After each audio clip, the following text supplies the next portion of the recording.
you can see where all of these questions have come from. Yeah, but it's I absolutely understand why people feel under the cosh after the last few years. How are you doing? I'm very good. Great to see you Really again. lovely to see you again as well. Many people feel forgotten or left behind, no matter who's in charge. So what would you say to someone who feels that their day-to-day finances are just never improving regardless? A couple of years ago, inflation peaked at over 11%. Inflation is still, higher than the target. It's come down a lot, but those high prices are locked in because even though inflation has fallen, doesn't mean prices have fallen. It just means they're going up at a slower rate.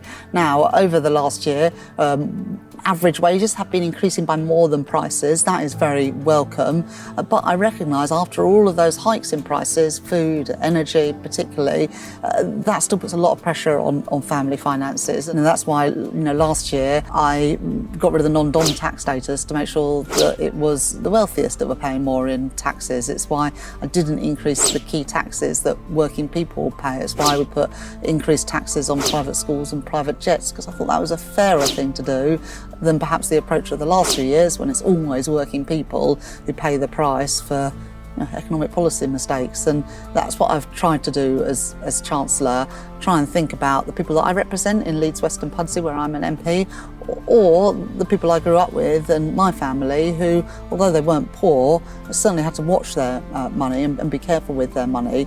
And I try and make sure that when we're making policy, it's not ordinary working people who are again and again whacked with higher taxes and yet at the same time are on long hospital waiting lists, or they've got kids at schools with massive class sizes. So those are my priorities and what I'm trying to do as Chancellor.